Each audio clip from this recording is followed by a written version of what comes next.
Hello, everybody. Welcome to a new episode of the Dissenter. I'm your host, as always, Ricardo Lopes, and today I'm joined by Dr. Alexander Rosenberg. He is the R. Taylor Cole Professor of Philosophy at Duke University. He has been a visiting professor and fellow at the Center for the Philosophy of Science at the University of Minnesota, as well as the University of California, Santa Cruz, and Oxford University, and a visiting fellow of the philosophy department at the Research School of Social Science of the Australian National University. He has held fellowships from the National Science Foundation, the American Council of Learned Societies, and the John Simon Guggenheim Foundation. In 1993, Dr. Rosenberg received the Lakatos Award in the Philosophy of Science, and is also the author of both fictional and non-fictional literature, including The Atheist's Guide to Reality, The Girl from Krakow, and How History Gets Things Wrong. So, Dr. Rosenberg, welcome to the show. It's a real pleasure to everyone. Thanks, Ricardo. I look forward to talking to you. Okay, good. Okay, so I would like to focus our conversation today in your last book, How History Gets Things Wrong, and also to talk a little bit about some of the main topics of The Atheist's Guide to Reality. But I think that we should start by this. What is theory of mind, or the theory of mind, and how did it evolve? Well, the theory of mind is the set of hypotheses that we all use to explain and predict the behavior of other people and our own behavior to other people. And it consists of a set of statements so obvious, so platitudinous, that it's really hard even to extract them and explicitly articulate them. There are things like seeing is believing, and people do what they want to do, and our actions are determined by the pairings of relevant beliefs and desires that work together to specify ends and the means that enable us to attain them. These hypotheses are so obvious that few people even think of them as explanatory hypotheses, and yet they must be part of what it is that we apply to predicting and controlling the behavior of other people by trying to manipulate their desires and their beliefs, and what we introspectively, in our conscious awareness, think of as the determinants, the factors that bring about the choices and decisions that we make every day. So that's the theory of mind. It's an unarticulated but nevertheless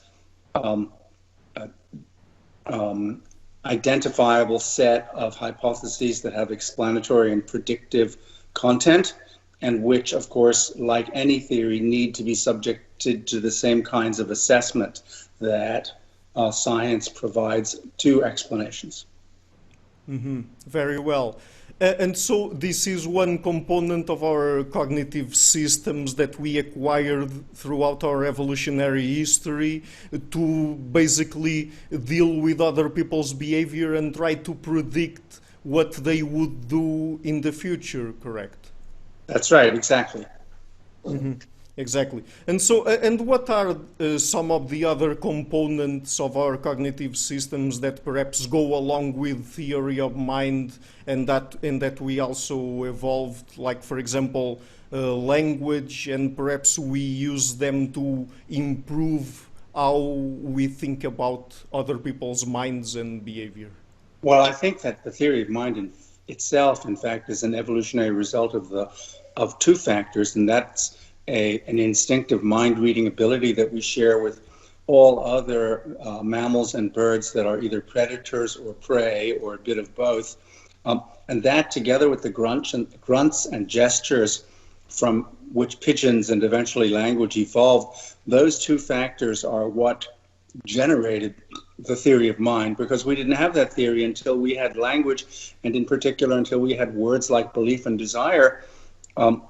And that came probably relatively late in the development of language, so that the theory of mind itself is contingent in its emergence in our cognitive economy on the emergence of other kinds of relatively high-level cognitive tasks. And yet, the theory of mind is absolutely indispensable for learning, for imitating, for cooperating and collaborating, the very things that distinguish us from the other primates. Mm-hmm. Very well. So would you say that theory of mind, along with most of what is part of our cognition, evolved just to make us behave in ways that would increase our fitness in terms of survival and reproduction, and not really for us to seek the truth? Exactly right. My own view is that the theory of mind emerged roughly about the time that we were kicked out of the rainforest and found ourselves on the African savanna at the bottom of the food chain, being threatened by the megafauna, and needing to find a way first to protect ourselves against them, and then eventually to climb to the top of the African food chain, which we managed to do in 1 million years or so. And I think that the way we did it was by solving the problem of cooperation and collaboration. And the way to solve that problem was the quick and dirty solution to solving that problem was the theory of mind. Mm-hmm. Very well. Okay, so in your book you argue basically that the discipline of history, as it is traditionally conceived, has a very big problem when it tries to explain or to create a narrative as to why certain events in history happened and why perhaps certain collectives of people or certain very influential individuals made certain decisions. So, but you separate these from chronological history. That is, there's no problem with simply putting historical events in their chronological order, right? That's right. So history, the dots, the actual events, those I don't have any trouble with history's getting right. It's connecting the dots that I think is the mistake. And the source of the mistake is that we took this quick and dirty solution to an evolutionary design problem in the Pleistocene, and that is how to predict the behavior of small numbers of people in our immediate vicinity over the next hour or so, and applied it to world historical events that occur over long periods to large numbers of people, vastly beyond our direct observation of them. And it's not just that the explanations that the theory of mind drives in these domains, the stories that we tell, the narratives that we create by using the theory of mind are underdetermined by the evidence we have. That history is always known, and that's one of the great sources of arguments in history. But I want to argue a much more radical thesis that insofar as that theory of mind is completely groundless and mistaken and fails to identify any of the causes of human behavior, all of the explanations that trade in it in history must be wrong. Mm-hmm. Okay, so would you say that perhaps theory of mind evolved because it was a feature of our minds that produced good enough results in terms of our dealing with other people and predicting their behavior and perhaps promoting a large-scale cooperation? When I'm talking about large-scale, I'm talking only about perhaps hundreds of individuals, of course not thousands or millions as we have nowadays, but that perhaps nowadays it is no longer that useful because we don't really are that close to most people we interact with. I think that's right. Cultural anthropologists have long held that the maximum size of a hunter-gatherer band is about 150. I think even 150 people is too many to expect the theory of mind to enable us to cope with over even a period of days and weeks. But maybe a dozen over the next 5 or 6 hours as we search for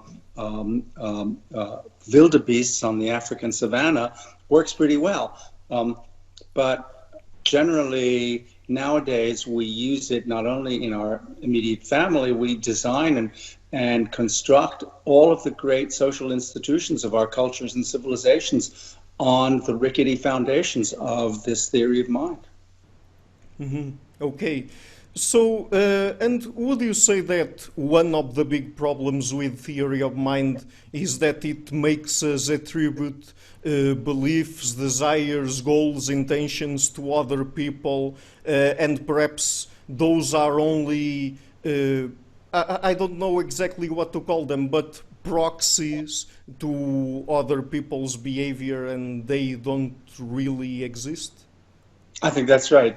My views are relatively unpopular in the philosophy of mind, and of course, in common sense, the consciousness is screaming at us that we have desires and beliefs and all the time, and there's content to our thought, and that content shows itself in the actions that we undertake. And my view is that that's a very heuristically valuable, evolutionarily explainable, adaptive mistake, just like other mistakes. For example, our belief that the things in the world around us are colored, they're solid, they're smooth. All of the properties that we accord to things in the world are highly adaptive for us to so accord, but they're completely false. We know perfectly well that the universe is colorless, largely empty space, and the illusion of solidity is the result of the movement of fermions and bosons at light speed in the tables and chairs that we are sitting at right now. So there are huge numbers of deeply false beliefs that are highly adaptive. The theory of mind comports a large number of them. Mm-hmm. Okay, so you would call all of these things from perhaps the way we experience time passing to the way we attribute content to both other people's and our own minds, you would classify all of these things as illusions? Yeah, it's fair to say. Mm-hmm. Okay, so let me just ask you another thing. So, for these things, that is, beliefs, desires, goals, and all of these things to be real as atoms are real, we would have to find this type of content in our brains, right? Right. So unless you're a dualist, unless you think that the mind is a distinct thing from the brain, and that's not a widespread and popular view anymore, although it was very common in 17th, 18th, 19th century philosophy, you've got to find a way or an organization of the brain that realizes, that implements, that delivers the theory of mind. If you think that the theory of mind describes our actual cognitive processes, then you've got to find a way in which the parts of the brain interact with one another so as to realize or exemplify the causal variables that are identified in the theory of mind: beliefs, desires, fears, hopes, expectations, preferences, things like that. Mm-hmm. Very well. Okay, so could you tell us about the concept of aboutness that you explore in some of your books? Because I think it is related to this last question that I've asked you. So the concept, as it's the label that philosophers use to describe this feature of cognition, of thought, is intentionality. It's unfortunate that that's a word which in ordinary language we also have a meaning for that is slightly different. In ordinary English, intentionality means to do things on purpose or with an intention, or freely and responsibly and in such a way that you can be praised or blamed for doing things. That's not what intentionality means in the philosophy of mind or philosophy of psychology. Intentionality is a label for the fact that our thoughts have content, that they are about the world, and that they represent the way things are arranged in the world and the way that we hope things to be arranged. So what do I mean by that? If I think that Paris is the capital of France, then the content of my thought is the sentence that Paris is the capital of France, and that distinguishes it from the thought that Berlin is the capital of Germany. And the thought represents Paris as having the property of being the political seat of government of the country of France.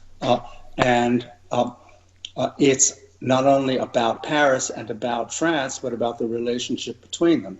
So there I've used the words aboutness, content, and representation, all of them as close synonyms for this technical term in philosophy called intentionality. And just as my belief that Paris is the capital of France has that as its content, my desire that Paris be the capital of France has exactly the same content. Now, that's a sort of desire that nobody needs to bother having because it already is the capital of France. But the point is that both desires and beliefs have this intentional component. Mm-hmm. Okay, so could you tell us a little bit about the neuroscience that you explore in your book, particularly about the experiments people have done with rats and how they map the space around them and things like that? Because I think that's really important for people to get a clearer picture of what we're talking about here. So the research program of cognitive neuroscience is to figure out how the brain realizes the theory of mind. That by realize, I mean implements, instantiates. What it is it in the brain that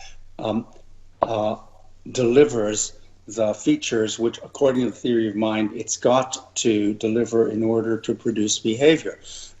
So a research program that starts with HM, the famous patient whose hippocampus and entorhinal cortex were destroyed to relieve his epilepsy symptoms. That research program attempts to figure out how it is that the brain records beliefs, and particularly memories, explicit memories, because, of course, HM's ability to do that was destroyed. And so there was a thought that by examining the anatomical features of the brain, which in his case destroyed our abilities to have beliefs, that we could figure out how beliefs are recorded in the brain. So a set of very imaginative, resourceful, brilliant neuroscientists, starting with Kandel and going on to John O'Keefe and Edvard and Maybrit Major, attempted to answer this question, but of course they couldn't do it with human beings because we can't do that kind of research on people's brains unless they are mentally disabled and we are engaged in some kind of therapeutic quest. But we can do it on rats. And what they needed, of course, was a surrogate for the complicated beliefs which we express in language and which HM was no longer able to acquire or maintain. And so they hit upon, of course, the rat's beliefs about its location in the cage, the location of stimuli and of noxious stimuli, of potential, say, a raft in a water maze or a grid that's electrified and that could cause it harm or pain. Rats have evince in their behavior a large number of highly complicated beliefs about their environment. So they set out to figure out how those beliefs get registered and deployed in the rat.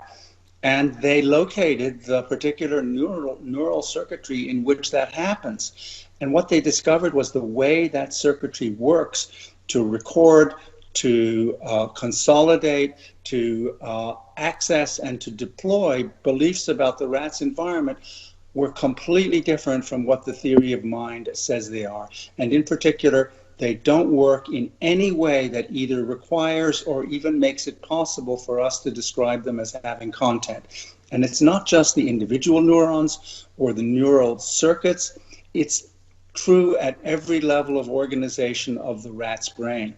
Now, the rat's brain is pretty much homologous at the region, at the tissue, at the cell, at the organelle, and certainly at the macromolecular somatic gene level to our hippocampus and entorhinal cortex. And so we can safely infer that the way the rat encodes and uses information in a completely non-belief, non-intentional way is the same as the way we do it. Mm-hmm. Okay, so is it not even correct to say that us or even other animals even make representations of our environments in our brains? Well, if the way in which the rats encode, store, and deploy information about their spatial location, their head direction, their motion, their speed, the various things in their environment that are of interest to them, if the way they do it is the way we do it, then there are no representations in our brains. Mm-hmm. Very well. Okay, so and perhaps now this is one of the most controversial things that you talk about in your book. That at a certain point, if I'm not mistaken, you even question the fact that we say that we think. So you say at a certain point, if I'm not mistaken, that we don't even think, at least as we normally put it. So could you explain that? That's maybe a picturesque way of putting my thesis, because I believe, here I've used the very word that I am challenging the provenance and the intelligibility of, but my thesis is that, of course, we engage in a large amount of cognition. For example, you and I right now are engaging in a very complicated conversation in English in which each of us is encoding and decoding completely novel sentences that we never heard before and yet managing to understand them.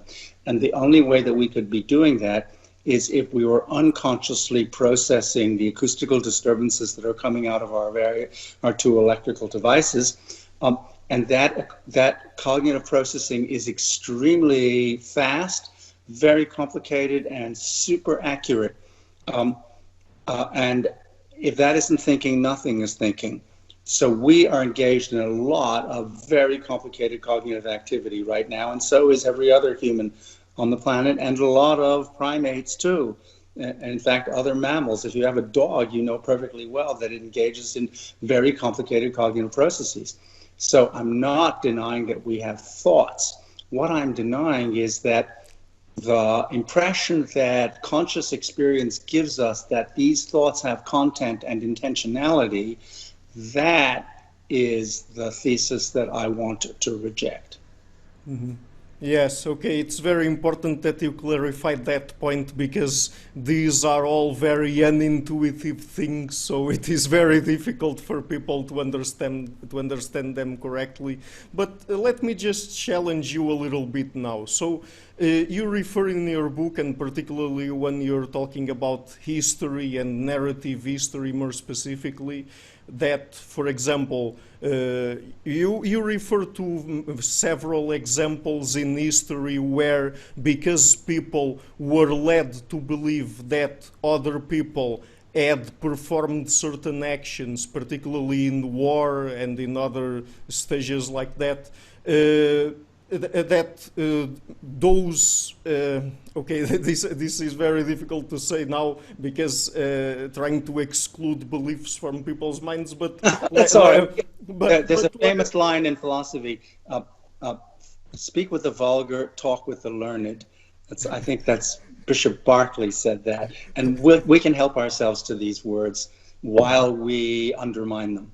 Okay. So, wouldn't you say there that it was the beliefs of those people that thought that other peoples had behaved in certain ways that then led them to predict that they would do the same, that it was the belief itself that led to catastrophic results? No. So, of course, we attribute beliefs and desires to other people, and we attribute them to ourselves, and we do so largely on the basis of a conscious illusion, the illusion that conscious experience, subjective phenomenal experience, gives us that our thoughts have content, and conscious experience is screaming at us that our thoughts have content. After all, what are we doing right now? We're thinking thoughts with content. And how could you, Alex Rosenberg, deny out of your own mouth what in fact has to be the case for you to actually be consciously aware? Now, there are two things here. One, the answer to your question, that of course people attribute nasty beliefs and nasty desires to one another all the time. Conspiracy theorists are really good at that. And I argue that a great deal of the harms of our civilization from prehistory onward are the result of that kind of thinking. But then there's a separate question of why is it that we are burdened by this illusion? And I think the answer is pretty simple. Our conscious experience has been colonized by public language, and we think consciously and privately in a language, English, Serbo-Croatian, Mongolian, whatever language we happen to have learned as infants, which is the vehicle of thought or images, silent speech in our minds, to which we accord intentionality. But now think about it. What does the intentionality of our conscious thought consist in?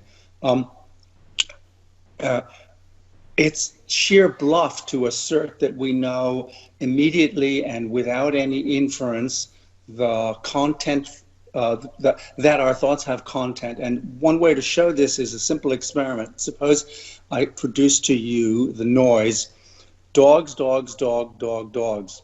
Does that have any meaning to you? Not apparently. Just noise, right?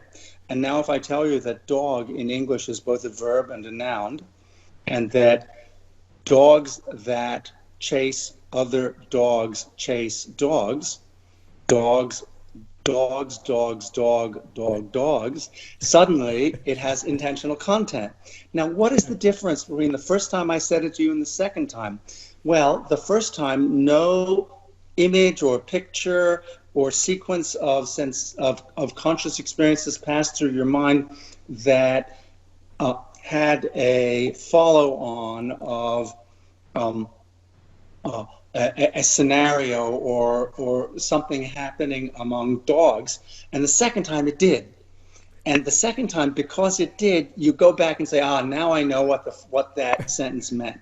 Well, the illusion of intentional content is produced in us continually by the association of ideas. Here, David Hume was right, righter than he knew about the things that we infer from the sequence of experiences in our minds. Causation from constant conjunction and intentionality as well. And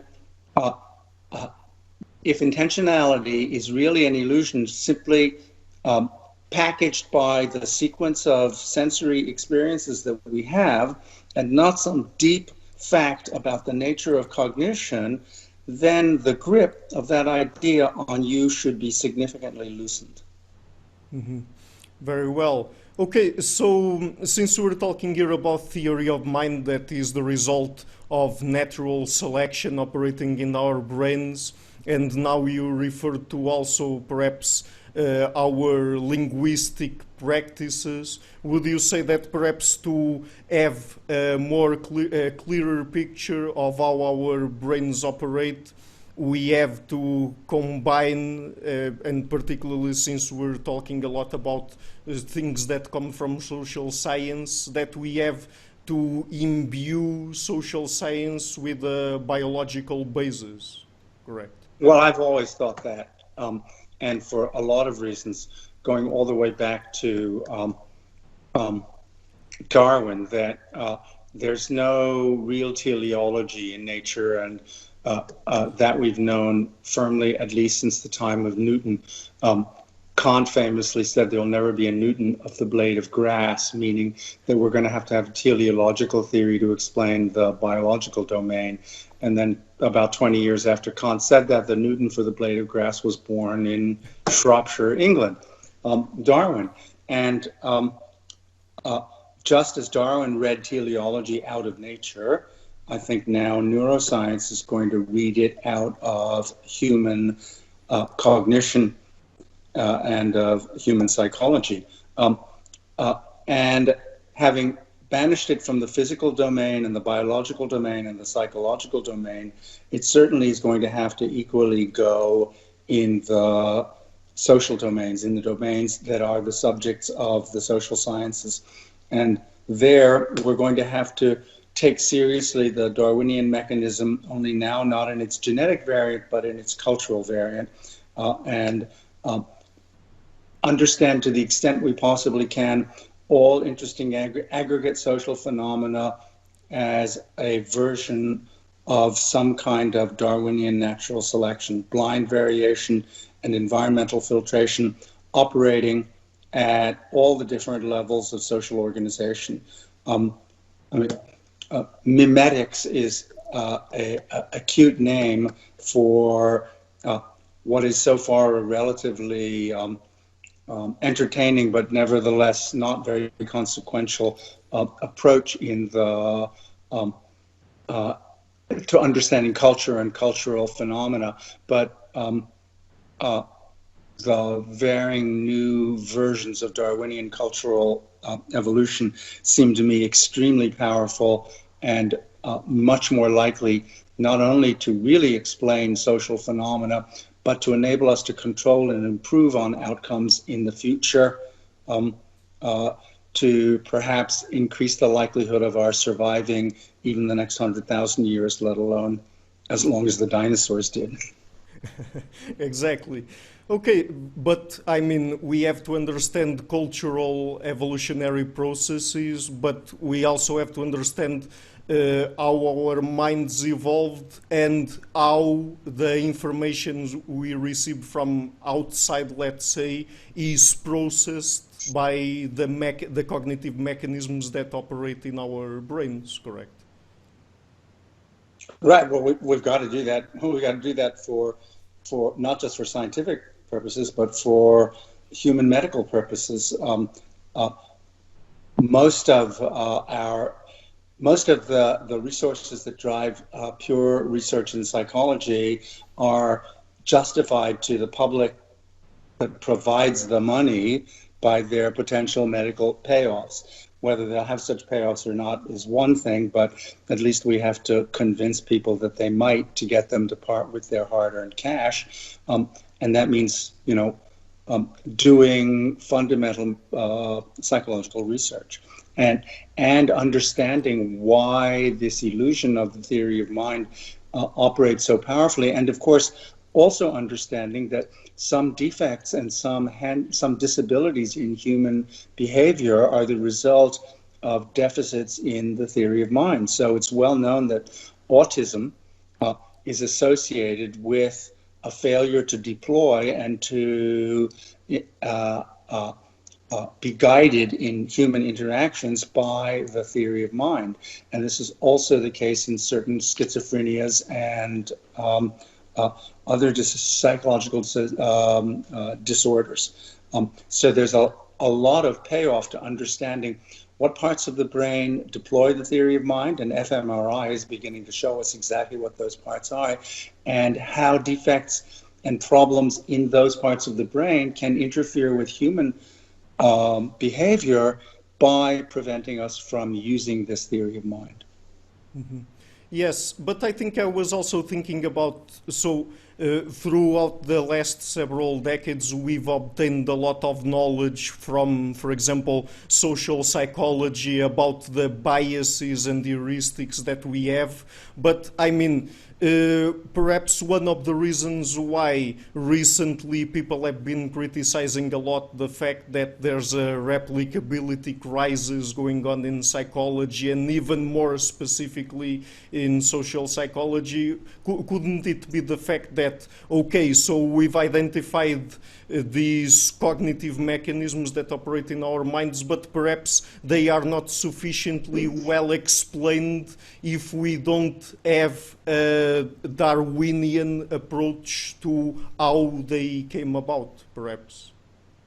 Well, I'm inclined to think that the what we've learned about things like loss aversion or framing or cognitive biases of various kinds have a large number of potential explanations, and that we're not yet at the stage of ruling out competing explanations for the kinds of behavior that have so far been identified.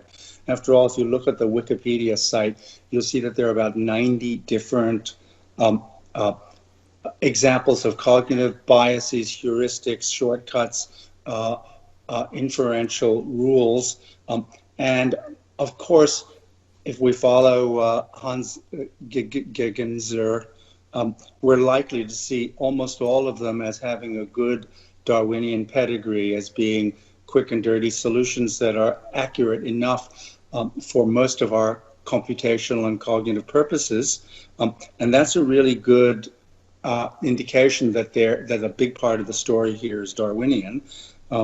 But probably the data are not yet robust enough, and the equipment we have to comparatively test the alternative theoretical explanations is not sufficiently refined enough for us to make as yet much of an advance in that area. But there's no doubt that in the long run, the understanding of all of our cognitive styles, all of our equipment for navigating through the environment has to be the result of some combination of genetic Darwinian selection and cultural Darwinian selection. I'm a tremendous admirer of this book by Kim Sterelny called The Evolved Apprentice, which is a significant alternative to genetic and developmental evolutionary psychology, which attributes most of our cognitive competencies to selection for biological hardwired behaviors in the Pleistocene. And Sterelny gives us an alternative theory that shows how all of them could emerge through a combination of cultural selection and niche building in the same period. And it'll be very hard for us to choose between these alternative explanations, but the underlying theoretical unity of both of them is obvious. They're all Darwinian mechanisms. Mm-hmm. Very well. So now going back to your book again, at a certain point there you use evolutionary game theory to explain an example of a social phenomena that happened during China's history that was foot binding. So could you tell us about that? And also perhaps before going specifically into that, just explain briefly what is game theory about. Well, an important question is if theory of mind-driven explanations, storytelling narratives in history are explanatorily worthless, what kinds of theories will explain historical events and processes? And in my book, I give a number of examples, of which Jared Diamond's Guns, Germs, and Steel is probably the most prominent and well-known. But then I go on to talk about Gerald Mackey's account of the history of foot binding in China. Now, foot binding has three features. It emerged very quickly, it persisted for 1,000 years, and that it unraveled even more quickly in a period of a decade or so at the beginning of the 20th century. Now, we need an explanation for that. Cultural anthropology, religious studies, history of China, specialists in these areas have all tried to explain the emergence, persistence, and unraveling of foot binding. And none of them have succeeded in doing so. We need a unified explanation that has all three of those features of foot binding as its explananda. And Gerald Mackey, a game theorist, has suggested that we can understand the phenomena as the result of strategic interaction driven by plural marriage, uncertainty of paternity, and the desire of families to marry their daughters into higher social statuses. And there's a set of off-the-shelf strategic interaction results from game theory about coordination games and Prisoner's Dilemma and other kinds of games that enable, or other kinds of strategic interactions that enable Mackey to explain this phenomenon as a natural and inevitable consequence of a very obvious set of forces and factors operating in the imperial court 1000 AD. So game theory is the worst name for the most important theory in social science, because it's not a theory about games, it's a theory about how people's strategies are affected by the strategies that other people employ. And of course, we could easily and simply illustrate the way game theory works by using the theory of mind and saying the theory that people choose is the theory that they believe will work best in the light of the strategies that other people are using. But you don't need that kind of psychological framework in order to see how the theory of mind, how the theory of games works as a tool for understanding human interactions completely independently of people's conscious desires and beliefs. Mm-hmm. Okay, so if you're right and game theory can provide us with enough explanatory power to understand how certain social phenomena occur, and if we really don't have beliefs nor desires nor any of those things, what are the implications that these have for morality? Because, I mean, we tend to believe, and most people even nowadays write books and make theses about how certain beliefs are what lead people to certain behaviors and to commit certain atrocities and things like that. So what are the implications here?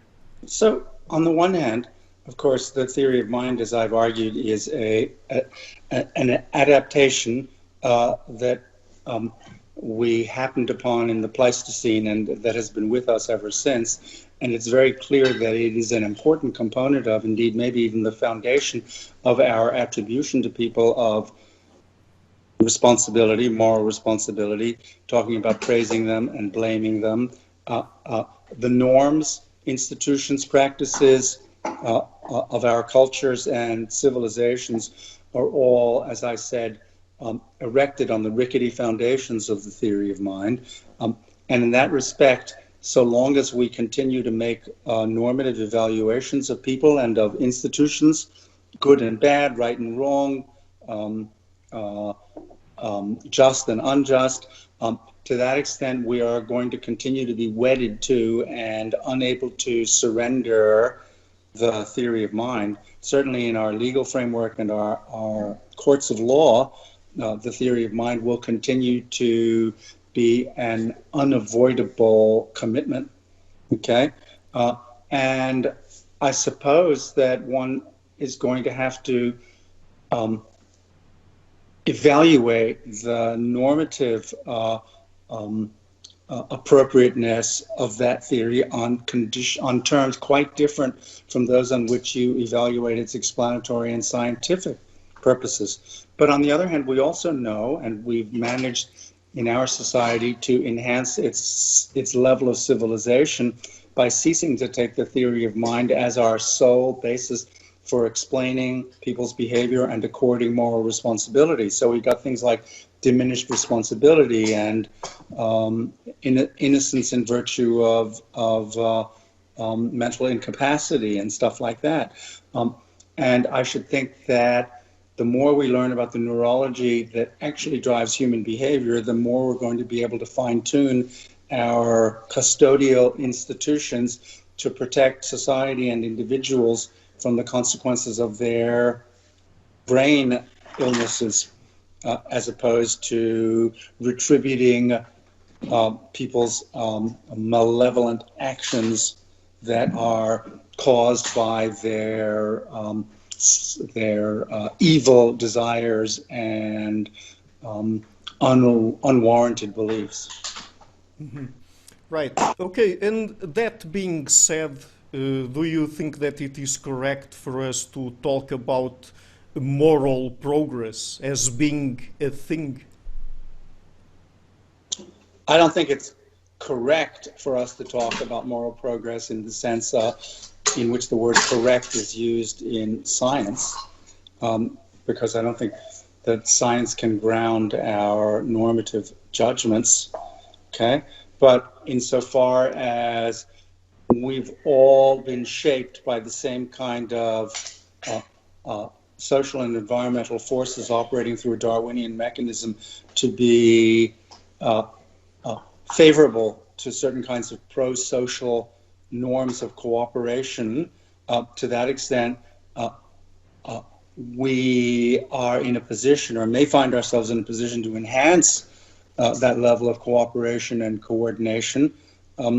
And that's probably enough by way of a license for the discussion of moral enhancement. Mm-hmm. Okay, so would you say that perhaps, for example, as certain people put it, that what led us over the last couple of 100 years to moral progress or to progress morally, and they refer to things like certain beliefs that we have and the fact that we apply reason and science and things like that, that perhaps that would not be really correct, and perhaps we have to look more at the material conditions that changed, for example, through the Industrial Revolution and capitalism and things like that? Well, I'm not sure that I buy the distinction, because if you're a physicalist like me and you think that ideas matter, but they matter because they are physically realized, whether in the brain or in the institutions and inventions that the brain delivers, whether inventions of the kind that drive the Industrial Revolution or inventions of the kind that drive the UN Declaration of Human Rights, okay? These are going to be forces that are all operating in roughly the same way, and whether they move us in directions that are beneficial to human flourishing or not, that's hard for me to say. That's above my pay grade, somebody once said. Or, well, it isn't really above my pay grade, but for the purposes of this book and the views that I'm advancing here, I think I can be neutral about the matters that you've just asked me to take sides on. Okay, fair enough, fair enough. So we've already talked about some of the pernicious effects that theory of mind might have in disciplines like history, and I mean we also apply theory of mind to create fictional worlds as artists do. So I would like to ask you, in philosophy, and also since you are a philosopher, many times people resort to fictional worlds to think about how people might behave in an hypothetical situation, and they say, oh, but this fictional world doesn't have to be perfect in terms of representing precisely all of the parameters that go around and things like that, and what influences people's behavior and not. So does theory of mind also might have a negative influence there? That is when we do thought experiments in philosophy. Well, you can employ the theory of mind in these models, and within the framework of the models, provided you reason deductively or with sound inductive principles, you can come to conclusions that are well supported by the assumptions of the models, okay? But whether the models actually apply to reality or not is another matter. And to the extent that the theory of mind has no grip on reality, these models aren't going to apply to reality any better than the theory of mind does. Mm-hmm. Okay. But they're very entertaining, because one of the things about the theory of mind is that it's so deeply bred in our bone, it's so fundamentally a part of our evolutionary heritage that we see everything in its terms, and it's the only kinds of vehicles of entertainment that really hold our attention, the only kinds of vehicles of learning that really provide us with that we can remember easily, are those that are contrived in accordance with the theory of mind. Mm-hmm. Yeah, so theory of mind isn't going away anytime soon, I guess. So would you say that even if it's not really useful from a scientific perspective, that it still has an important role to play in society, even in modern industrial societies as we have them? You go to the movies, download on Netflix, read the great novels, or even the great works of nonfiction. Think about the role of Solzhenitsyn's 3-volume Gulag Archipelago in unraveling the Soviet Union. So far as I'm concerned, it's about the most important thing after Mikhail Gorbachev's great humanity that is responsible for the end of the Soviet Union. Its causal force cannot be denied, and its employment of the theory of mind as a device for delivering its story, its message, is also perfectly obvious. And the two of those things combined shows us the tremendous power of the theory of mind to move us, to spark our emotions, to make us do good things, but also bad things. I'm inclined to say that the theory of mind has an important role in the patriarchy, xenophobia, nationalism, religious intolerance, all of the great horrors that humankind has perpetrated on itself since the theory came into our possession. Mm-hmm. Very well. Okay, and since this is also a very hot topic nowadays, I would like to ask you. So, for example, if we were to recreate a human brain in an artificial vessel, let's say, that we were to map completely the position of every single neuron in the brain, and also the concentrations of each neurotransmitter and hormone and the electrical charges here and there, and mapping all the brain connections and all of those things, and reproduce them completely 100% in another mean. Would you say that these same illusions that we have, that are the result of theory of mind, would also operate on that, let's say, piece of artificial intelligence? I'm afraid I'm committed to saying that, yes, right? Same cause, same effect. That's a well-known principle of scientific research, and I can hardly deny its applicability to the case that you described. Mm-hmm.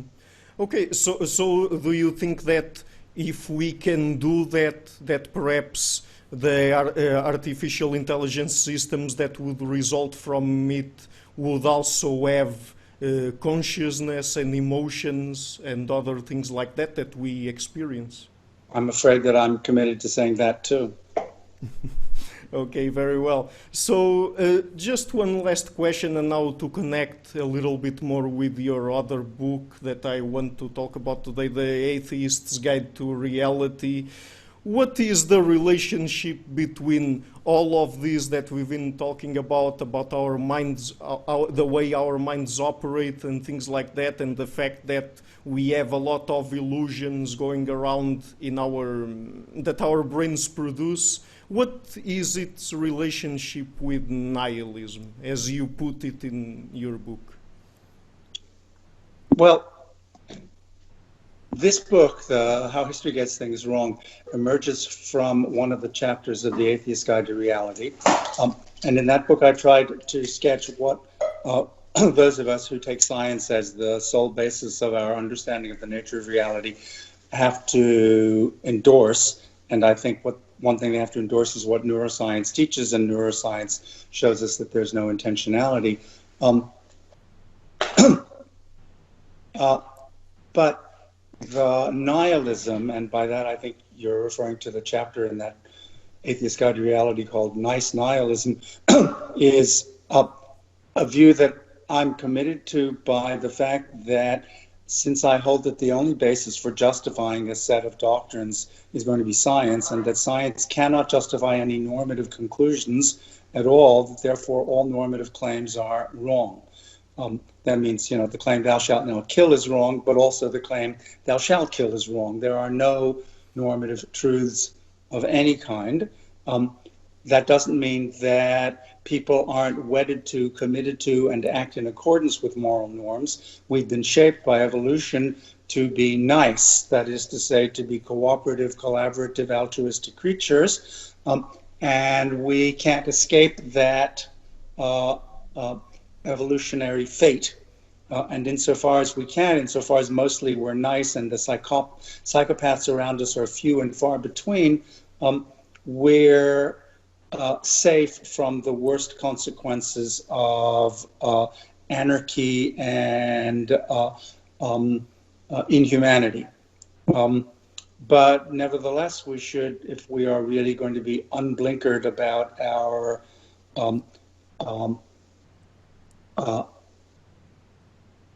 perception of reality, not fool ourselves into thinking that our moral norms have some substantive foundation beyond the fact that they are conveniences for allowing creatures like us to get along in our societies. Mm-hmm. Okay, so from your standpoint, there are no objective moral truths, that is, you're espousing a moral relativist position? Well, yes, to a first approximation. We can get into very sharp debates about the precise definition of moral relativism versus moral skepticism versus moral realism versus moral nihilism. That's a whole package of isms in metaethics, and I would want to situate my view as distinct from all three of those meta-ethical theories that I just identified. But to a first approximation, that's a fair gloss on what my view is. Mm-hmm. Okay, so what you're saying, I don't want to put words in your mouth, but what you're saying is that there are no moral truths as there are atoms in the universe, let's say, but you're not espousing the position that we shouldn't have any moral norms, correct? Correct. Yeah. Mm-hmm. Okay, very good. So, Dr. Rosenberg, just before we go, would you like perhaps to tell people, apart from your books, what are some of the best online sources if they want to go there and check your work out? Well, there are a couple of places in the last few weeks that have done some nice articles or excerpts from the book How History Gets Things Wrong. Time Magazine online has a column that they asked me to write, and Slate has published the first chapter of the book. And then there are two items, one an interview and the other a long précis of the book that I've just published on 3 a.m. Whatever it is, we're against it. The British online intellectual magazine. So those are 3 or 4 places you could go to immediately for a taste of the book. There's also a review in the Times Higher Education, and also a review I just read in French, a really quite intelligent online review by a French science reporter that I'd never known about before. So those are a bunch of places that you could start if you don't want to pay for my book. Okay, right. Anyway, I will be leaving links in the description box of this video to all of that you just said. And so, Dr. Rosenberg, it was really a pleasure talking to you. I've been a big fan, and perhaps in the future we could do another conversation. I don't know. Perhaps talking about my novels, a whole subject you haven't delved into it at all, and which most people who are familiar with my philosophical work say are an absolute pragmatic contradiction to everything I stand for. Yeah. That was the reason, precisely the reason why I avoided it. Very good. Thanks for your just for you to not get in contradiction with yourselves. Anyway, thanks for the very thoughtful questions. And now I'll be able to tell people if they want to understand my book without buying it to tune into your podcast. Oh, thank you very much for your kind words. Thank you. Hi guys, thank you so much for watching this video until the end. I would also like to ask you to please pay a visit to my Patreon page and see if you can make a pledge there. I would really be thankful for that. And finally, I would also like to give a huge thank you to my patrons Karen Litzke, Anne Blanche, Per Helga Larsen, Lau Guerrero, Chantal Gelinas and Jim Frank. Thank you a lot for all.